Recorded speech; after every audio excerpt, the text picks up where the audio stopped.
بسم اللہ الرحمن الرحیم اللہم صلی علی محمد وعلی آل محمد وبارک وسلم۔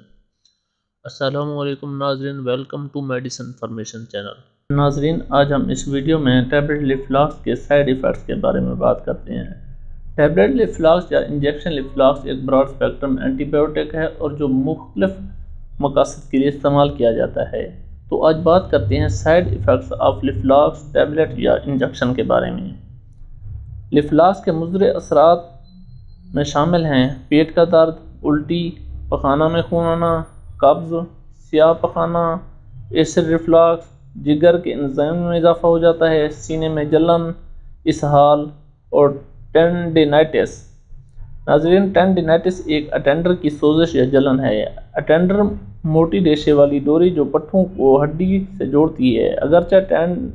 اگرچہ ٹینڈینائٹس آپ کے کسی بھی اٹینڈنٹ میں ہو سکتا ہے، لیکن یہ آپ کے کندھوں، کہنیوں، کلائیوں، گھٹنوں اور ایڑیوں کے ارد گرد سب سے زیادہ عام ہے۔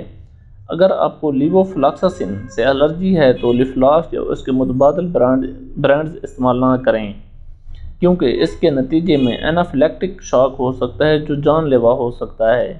اینافیلیکٹک شاک جھٹکا ایک نایاب لیکن شدید الرجک رد عمل ہے۔ اگر صحیح وقت پر علاج نہ کیا جائے تو یہ جان لیوا ثابت ہو سکتا ہے۔ اینافیلیکٹک شاک کی علامات ہیں: جلد پر چھتے بن جانا، جلد کا پیلا ہو جانا، سانس لینے میں دقت، خارش، ضرورت سے زیادہ تھوک، بہت گرم محسوس ہونا، کمزور اور تیز نبض، متلی، الٹی، ناک بہنا، چھینکیں آنا، سوجے ہوئے ہونٹ اور زبان، گرگراہٹ، چکر آنا، بلڈ پریشر کم ہو جانا اور ہاتھ، پاؤں، منہ یا کھوپڑی میں جھلملانا۔ ناظرین، نان سسپیکٹیبل آرگنزم لیفلاکس مریض کو صرف اس صورت میں دینا چاہیے جب بیکٹیریا یا اس کے لیے حساس ہوں۔ سادہ الفاظ میں یہ کہ لیفلاکس اس وقت استعمال کرنی چاہیے جب یہ معلوم ہو کہ اس انفیکشن کا علاج لیفلاکس ہے۔ اگر نہیں تو یہ اینٹی بایوٹک مزاحمت کا باعث بن سکتا ہے، جس سے اگلی بار انفیکشن کا علاج مشکل ہو جاتا ہے۔ یہ زیادہ تر پیشاب کی نالی کے انفیکشن اور ناک، کان اور گلے کے انفیکشن پر لاگو ہوتا ہے۔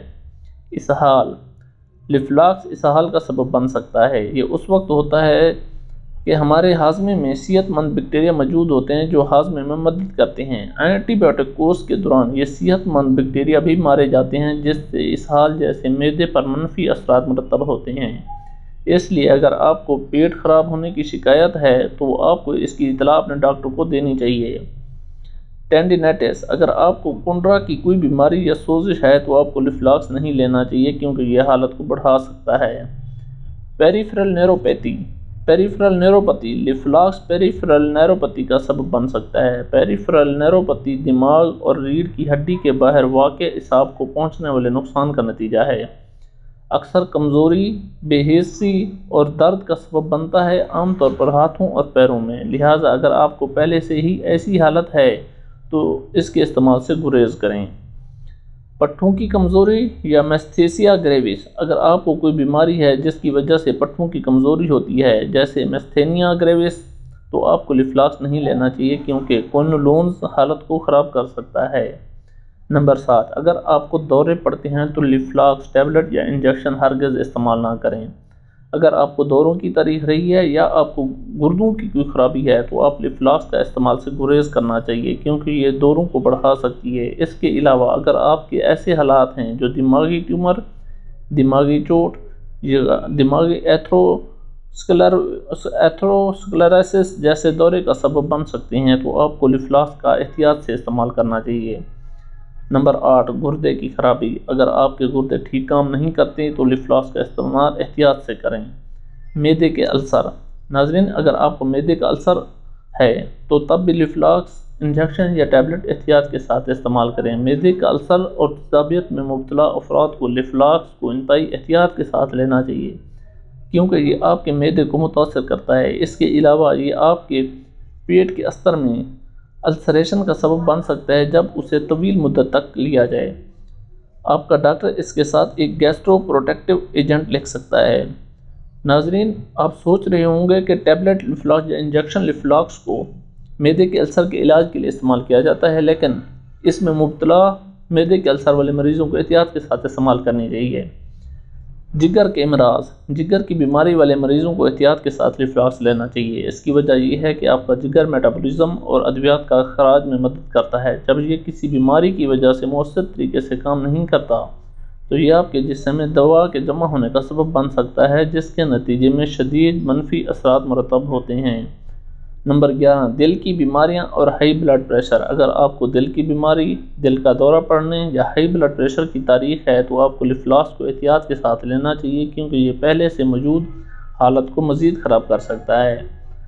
دماغی عوارض، اگر آپ کو کوئی ذہنی عارضہ ہے جیسے ڈپریشن اور اضطراب، آپ کو لیفلاکس کو احتیاط کے ساتھ لینا چاہیے، کیونکہ یہ پہلے سے موجود حالت کو مزید خراب کر سکتا ہے۔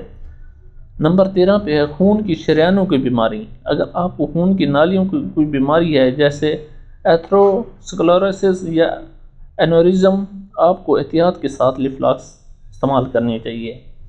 Number 14، Marfan syndrome. اگر آپ کو مارفن سنڈروم ہے تو لیفلاکس کو احتیاط کے ساتھ لیں۔ مارفن سنڈروم ایک موروثی عارضہ ہے جو کنیکٹیو ٹیشوز کو متاثر کرتا ہے، وہ ریشے جو آپ کے اعضاء اور آپ کے جسم کے دیگر ڈھانچے کو سہارا اور لنگر انداز کرتے ہیں۔ مارفن سنڈروم عام طور پر دل، آنکھوں اور خون کی نالیوں کو متاثر کرتا ہے۔ ارتھمیاسس، اگر آپ کو ارتھمیاس کی تاریخ ہے، ایسی حالت جس میں دل کی تال غیر معمولی ہو جاتی ہے، لیفلاکس کو احتیاط کے ساتھ لیں، کیونکہ یہ کیو ٹی کے وقفے کو دل میں طول دینے کا سبب بن سکتا ہے۔ یہ ایک جان لیوا ثابت ہو سکتا ہے۔ ناظرین، اب بات کرتے ہیں لیفلاکس ٹیبلٹ یا انجیکشن لیفلاکس کو حمل یا دودھ پلانے والی خواتین استعمال کر سکتی ہیں یا نہیں۔ حاملہ خواتین لیفلاکس کا استعمال نہ کریں، کیونکہ یہ پریگننسی سیف نہیں ہے، یہ آپ کے بچے کی صحت کو متاثر کر سکتا ہے، اور لہٰذا دودھ پلانے والی خواتین کو لیفلاکس کا استعمال نہیں کرنا چاہیے۔ حمل اور دودھ پلانے کے دوران نہیں دی جاتی، کیونکہ ان کے بچے پر منفی اثرات مرتب ہوتی ہیں۔